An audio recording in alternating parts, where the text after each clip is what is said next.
अस्सलाम वालेकुम। आज मैं आपको बताऊंगा कि जो स्टे प्रोसीडिंग है या जो ये कहा जाता है कि कोई तामीरात कर रहा है किसी जगह पे, आपके हिस्से पे कर रहा है, तो अदालत से कहा जाता है कि स्टे ले आओ और इसको रुकवा लो, कोर्ट के आर्डर ले आओ। तो वो क्या चीज़ होती है? तो इसमें मैं सबसे पहले आपको बताऊंगा कि जो स्टे प्रोसीडिंग्स है, वो जो सिविल कोर्ट होती है उसके पास ये ताकत होती है, ये उसके पास जुरिस्डिक्शन होती है कि वो किसी भी जो इलीगल जो तामीरात हो रही हैं या जो प्रोसीडिंग्स हो रही हैं उनको उनको रोक सके। इसके लिए हमें सबसे पहले जो सिविल कोर्ट है वहाँ पर दावा करना पड़ता है। दावे के साथ एक स्टे की एप्लीकेशन लगती है, जिसको रूल ऑर्डर 39 रूल 1 और 2 की एप्लीकेशन कहा जाता है।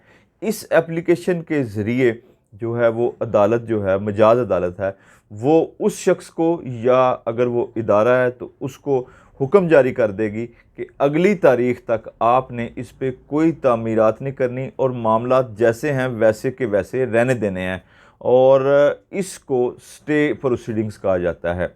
इस स्टे की लोग वायलेशन भी करते हैं, इस स्टे पे लोग तामीरात भी कर लेते हैं। उस पे क्या होता है वो मैं आपको थोड़ी देर में बताता हूँ। तो इस स्टे का जो जो स्टे को इसकी मुसद्दका नकल को लेके जो वो इदारा है या जो वो बंदा है उसको नोटिस करवाया जाता है।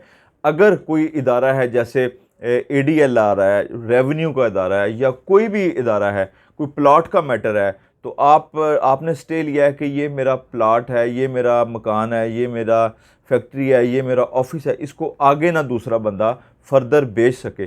तो फिर आप उस इदारे को जहाँ पर वो CDA है, KDA है, LDA है, FDA है या MDA है, यानी कि मुल्तान डेवलपमेंट अथॉरिटी, जहाँ पर भी वो मकान रजिस्टर है या बिज़नेस रजिस्टर है या प्लाट की फ़र्द है, उस तहसीलदार के पास आप जाके उसको कापी देंगी और वो उस जो आपका रजिस्टर है वहाँ पर स्टे का इंदराज कर देगा और आपकी जो जायदाद है, आपका प्लाट है, आपकी जो जो भी आपकी जो प्रॉपर्टी है वो फिर सेव हो जाएगी। फिर केस चलना शुरू हो जाएगा। लेकिन एक और आप बात आपको मैं बता दूं कि ये आजकल जो कोर्ट्स में आया है कि कोर्ट का बाकायदा तौर पर जो ट्रायल से पहले स्टे प्रोसीडिंग को डिसाइड कर देते हैं। या तो स्टे प्रोसीडिंग को परमानेंट स्टे दे देते हैं या फिर स्टे प्रोसीडिंग्स या स्टे को विकेट कर देते हैं। अब स्टे विकेट कैसे होता है?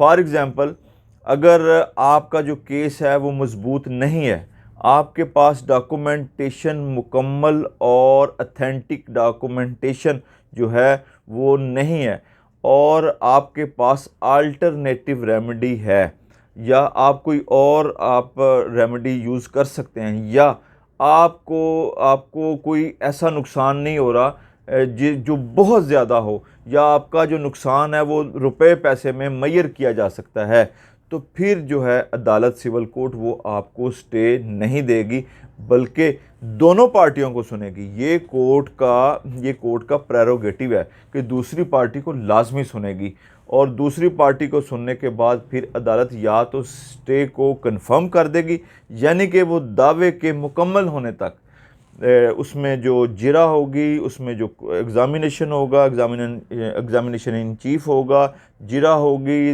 जो तनकीहात या जिसको हम इश्यूज़ कहते हैं वो फ्रेम होंगे और तमाम एप्लीकेशंस हर चीज़ डिसाइड होने तक, या अगर अदालत उसको स्टे को कंफर्म कर देती है तो वो मैटर स्टेटस को रहेगा। लेकिन अगर अदालत उस स्टे को खारिज कर देती है तो फिर वो अगर जो तामीरात चल रही हैं उनको नहीं रोका जाएगा और केस फर्दर चलना शुरू हो जाएगा।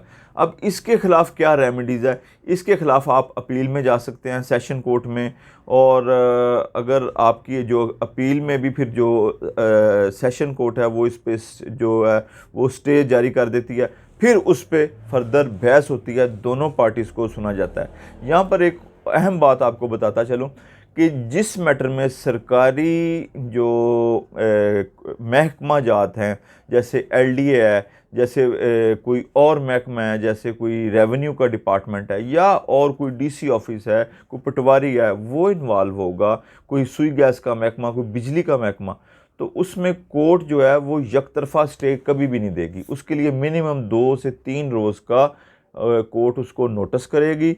अगर उनका नुमाइंदा कोर्ट में आ गया तो फिर उसको भी सुनेगी और फिर स्टे देगी। अगर उसका नुमाइंदा नहीं आता तो फिर आपको अदालत यकतरफा तौर पर स्टे देगी।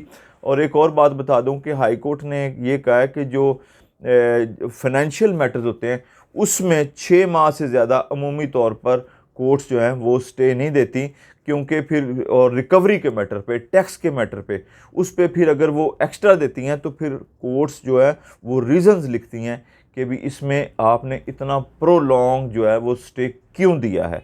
तो इसमें अगर आपको कोई क्वेश्चन हो, कोई अगर आप में कोई क्वेरी हो, कोई ज़हन में बात हो, तो हमें वो आप मैसेज कर दीजिएगा, कोशिश करेंगे कि आपका जवाब दें। बहुत शुक्रिया, थैंक यू, अल्लाह हाफ़िज़।